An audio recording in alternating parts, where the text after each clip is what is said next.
नबी सल्लल्लाहु अलैहि वसल्लम ने हमारे नौजवानों को, बच्चों को स्कूलों में पता चलना चाहिए कि उन्होंने कैसे इंसानों को तब्दील किया। हम इश्क करते हैं अपने नबी सल्लल्लाहु अलैहि वसल्लम से, लेकिन उनकी सीरत पे अमल नहीं करते और इसकी वजह से हमारे हालात अच्छे नहीं है। एक कैरेक्टर चाहिए एक बड़ी कौम बनने के लिए, जो हमारे नबी सल्लल्लाहु अलैहि वसल्लम ने उनको आजाद किया था, उनका कैरेक्टर उठाया था। दुनिया की तारीख में कभी इतना बड़ा इनकलाब नहीं आया। ये 622 मेरे प्यारे नबी सल्लल्लाहु अलैहि वसल्लम हिजरत करते हैं मदीना, 632 वो दुनिया से चले जाते हैं, पर्दा कर देते हैं। उन 10 सालों के अंदर दुनिया की तारीख बदल जाती है। वो क्या तब्दीली आई उन लोगों में कि जिनकी कोई हैसियत नहीं थी।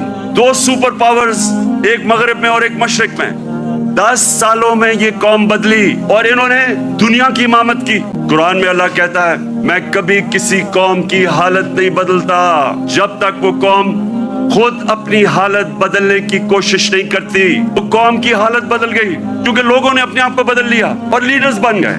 उन्होंने सबसे पहले इंसानों को आजाद किया, ज़हनी तौर पे आजाद किया, अंदरूनी तौर पे आजाद किया। उन्होंने मदीना में सबसे पहले चीज क्या की? जो अदल और इंसाफ का निजाम कायम किया।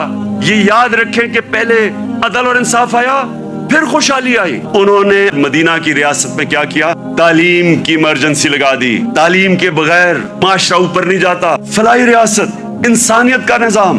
दुनिया की तारीख में पहली दफा उन्होंने एक फलाही रियासत बनाई। अल्लाह ने खिताब मेरे नबी सल्लल्लाहु अलैहि वसल्लम को रहमतुल आलमीन का था। सब इंसानों के लिए रहमत बन के आए थे, जिस तरह मेरा रब रब्बुल आलमीन है। जो मिसाक मदीना चार्टर, मदीना का जो चार्टर था, जो पहली कॉन्स्टिट्यूशन थी, उसमें इंसानों को इकट्ठा किया गया। लीडर की निशानी होती है कि लोगों को, इंसानों को इकट्ठा करता है, तकसीम नहीं करता। लेकिन इसका एक और भी मतलब है, जो भी माशरा मेरे नबी सल्लल्लाहु अलैहि वसल्लम के अहकामात पे चलेगा, जो भी उनकी सीरत पे चलेगा, वो मुसलमान है या नहीं है, अल्लाह की उनकी बरकत आ जाएगी उनके ऊपर, क्योंकि वो रहमतुल आलमीन थे। आज इस मुबारक दिन पे गौर और फिक्र करना है कि हमने कैसे इस कौम को उधर पहुंचाना है जिसके लिए यह मुल्क बना था। ये मुल्क इसलिए नहीं बना था कि थोड़े से लोग, 1% लोग अमीर हो जाएं और पैसे बनाएं और कानून के ऊपर चले जाएं और बाकी लोग उनकी गुलामी करें। इसलिए नहीं मुल्क बना था। हम सबको आज अपने मुल्क को उठाने के लिए अपना कैरेक्टर गौर करना चाहिए कि हम अपने आप को कैसे बदल सकते हैं। नबी की सीरत पे चलें। मैंने रहमतुल आलमीन अथॉरिटी बनाई। मकसद उसका क्या था कि हमारे बच्चों को सीरत नबी से उनका कैरेक्टर मजबूत करें। यूनिवर्सिटी, कॉलेजेस के अंदर डिबेट्स हो, सारे डिस्कस करें कि अल्लाह ने क्यों हमें हुक्म दिया हुआ है कि नबी की सुन्नत पे चलो, हमारी बेहतरी के लिए। रहमतुल आलमीन अथॉरिटी का मतलब ही ये था कि स्कॉलरशिप आए और वो काम करे इस पे, ताकि अपने यूथ को तो बताए, क्योंकि अगर आप नहीं बताएंगे उनके ऊपर तो मगरबी कल्चर की जलगार हुई है। मोबाइल फोन से बच्चों को वो मटेरियल मिल रहा है जो इंसानी तारीख में नहीं बच्चे को मिला।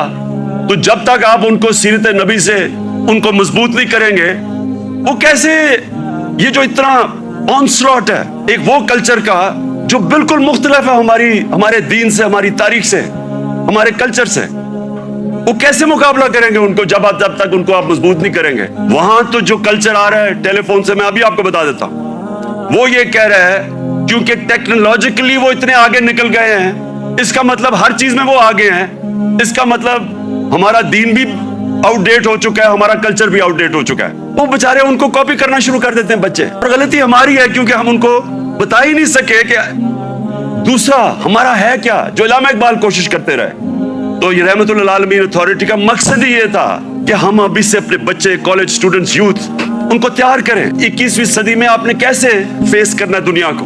अपनी सारी यूथ को कहता कि अगर हमारे अभी तक हमारे एजुकेशन सिस्टम आपको तालीम नहीं दे सका जो आपको मिलनी चाहिए, और इंशाल्लाह हम जब भी वापस आएंगे और अल्लाह ने जब किया तो रहमतुल आलमीन अथॉरिटी को रिवाइव करेंगे, बच्चों को तैयार करेंगे। कोई किसी को जबरदस्ती दीन में नहीं ला सकता, लेकिन हमारा फर्ज ये है कि कम से कम हम अपनी यूथ और बच्चों को उनकी फाउंडेशन तो बना दें, उनकी बुनियाद तो रख दें, उनको बता तो दें कि आपका दीन, और खास तौर पे शुरू हमेशा सीरत नबी से करें। मैं अपने यूथ को अब कहता हूं कि किताबें पढ़ें, नबी सल्लल्लाहु अलैहि वसल्लम की जिंदगी पढ़ें, समझें कि वो दुनिया में क्या हुआ था। कभी ऐसी दुनिया की तारीख में ऐसा फिनोमेना नहीं आया। और उसके बाद जो फिर अल्लाह आपको हिदायत करता है, नहीं वो आपकी किस्मत है, लेकिन कम से कम उससे आप तैयार हो जाएंगे दुनिया 21वीं सदी का मुकाबला करने के लिए।